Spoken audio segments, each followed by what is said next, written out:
In 1976, a private bank in Geneva sealed a single page inside a family constitution. And in 50 years, not one of the 23 families bound by it has ever let that page become public record. No leak, no lawsuit, no whistleblower. By the end of this, you'll understand the rule they built their fortunes on, and why it only works if you never hear about it. This starts in a plain office on the Rue du Rhône, above a jewelry shop, in the winter of 1976. A Swiss trust attorney named Rene Kaeser was hired by 4 families: an American shipping fortune, a French industrialist, a Brazilian coffee dynasty, and a name still sealed by court order to draft something ordinary: a family constitution. The kind of document that outlines succession, who runs the business, who gets a vote. Boring on paper, standard practice for old money. Kaeser billed 9 hours for it. Then he billed 400 more. Because what he was actually building wasn't a succession plan. It was a rule.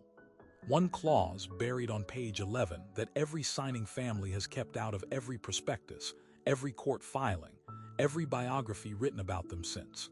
Financial historians who have traced the pattern, comparing dynasties as different as shipping, oil, and retail, found the exact same clause in each family's private trust structure, worded almost identically, decade after decade. They call it, informally, the Kaeser Clause. None of the families call it anything. They don't talk about it at all. Here's what it does. The clause requires that no heir may hold more than 20% of the family's total assets in their own legal name at any time, regardless of what they inherit. The rest sits inside a rotating structure of trusts, foundations, and holding companies that no single heir controls outright, and no single heir can be forced to disclose. On paper, it's framed as protection from divorce, lawsuits, bad decisions. Underneath, it does something else. It makes the family's actual net worth mathematically undiscoverable, spread across entities that legally, individually, don't total anything close to the truth. Reporters have tried to reconstruct it anyway. In 2003, a Forbes researcher building the Billionaire list subpoenaed partial trust records for one of the original 4 families, the American shipping line, expecting to find one clean number. He found 91 entities instead in 6 countries, none of them owning more than a fraction of the whole. He told colleagues the family was worth, by his estimate, at least double the number they'd published that year. The official reason given was privacy, standard wealth management, nothing to see. And that's where it should end, except the pattern doesn't stop at those 4 families. Estate researchers who have spent years pulling apart offshore filings, the Panama Papers, the Pandora Papers, the smaller leaks that never made headlines, kept finding the same 20% ceiling, the same rotating structure, in family after family that had no documented connection to Kaeser, to Geneva, or to each other. Families in Texas, families in Hong Kong, families whose money is a century old, and families whose money is 20 years old. The clause spread without a paper trail. No consultant sells it, no firm advertises it, and yet it shows up, almost word for word, inside trust structures that were never supposed to be compared side by side.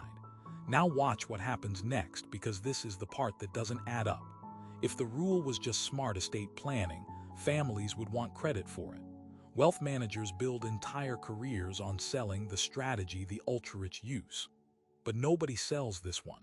Nobody puts their name on it. The families who follow it don't discuss it with each other, and several, when approached by researchers, denied it existed at all, even when their own trust filings, obtained through court records in unrelated disputes, showed the exact structure. One heir, speaking anonymously to a Swiss financial journal in 2011, said only this: "The day the number becomes public is the day the number becomes a target." That's the whole justification. And it's also the reason nobody will ever confirm it on record. So the rule isn't really about protecting money from divorce or lawsuits. It's about making sure no one, not regulators, not journalists, not even the next generation fully, ever sees the true shape of what a family controls. Every ranking you've ever seen, every rich list, every published net worth of an old money name is built on the 20% they let surface. The rest moves quietly beneath it, generation after generation, invisible by design.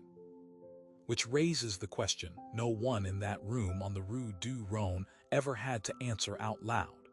If the wealthiest families on Earth have spent 50 years making sure their real number can never be counted, what number are we actually looking at right now?